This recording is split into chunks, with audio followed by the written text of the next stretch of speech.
Sentence. Representative Waltz. Thank you, Mr. Chairman. And I just want to address this narrative that we consistently hear from political appointees in the Pentagon, from our colleagues on the other side of the aisle, that Republicans are blowing these issues out of proportion, that we're exaggerating, and I cannot state strongly enough.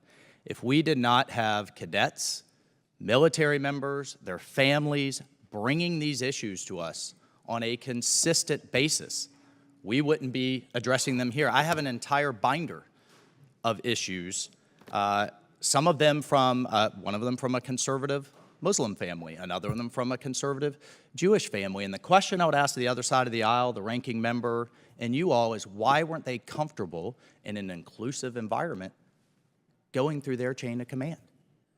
And that's something that I encourage you to deeply, deeply think about. But in that vein, General Clark, an Air Force Academy professor, wrote a Washington Post op-ed that she proudly teaches critical race theory at the Air Force Academy.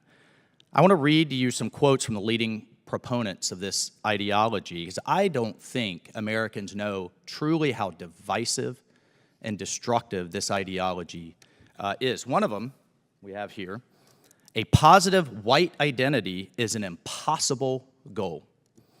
White identity is inherently, because of the skin color apparently, is inherently racist. White people do not exist outside the system of white supremacy. This isn't 100, 200 years ago. This is today. This does not mean that we should stop identifying as white and start claiming to be some other type of race. To do so is to deny the reality of racism in the here and now. This isn't a way of thinking or a history class. This is present-day indoctrination. And this denial, to deny all of that, would be colorblind racism. So rather, this author strives to be less white and therefore less racially oppressive because of his privilege. That's from the author of White Fragility. General Clark, do you agree with that statement? Sir, what I will tell you is you mentioned our instructor who talked about teaching. He's currently still teaching at the Air Force Academy, correct? Absolutely, yes, sir. Who talked about teaching about critical race. Do you agree with that statement? I only have 2 minutes left for the American people to ask you these questions. Well, sir, I'd like to talk about your question about critical race theory and the instructor, if that's okay first. Very quickly, please. But first, do you agree with that? I mean, you're the leader of the institution. There's faculty members on your staff. Do you agree with that type of sentiment? Sir, that's not what she was espousing. She was not indoctrinating. White Fragility is a leading book in the critical race theory mantra of books and thinking. Yes, sir. She was encouraging the discourse on the topic, the civil discourse, so that our cadets could understand. Would you encourage someone who says they're teaching white supremacy to have that discourse?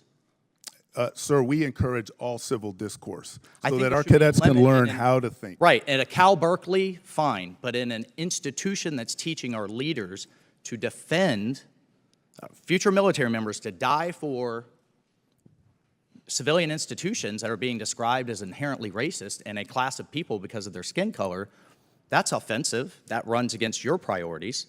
Yeah, absolutely, sir. We're teaching critical thinkers, though, and we want our cadets. Respectfully, that's racist thinking. But just so that we're clear, this was a speaker that was at the Air Force Academy National Character and Leadership Ceremony, Dr. Eddie Glaude, that spoke to current-day cadets. Every reckoning in the United States has carried with it betrayal. At every moment in which a new America is on the verge of being reborn, the umbilical cord of white supremacy has been wrapped around the baby's neck, choking the life out of it. This was at a conference just last year. I think, again, this type of rhetoric, because we hear this from the other side as well, of course we want to teach history. Of course we want equal opportunity for every American. This is divisive. This isn't what unifies us. So I just have one more question, and I'll throw it over to you, Admiral Buck.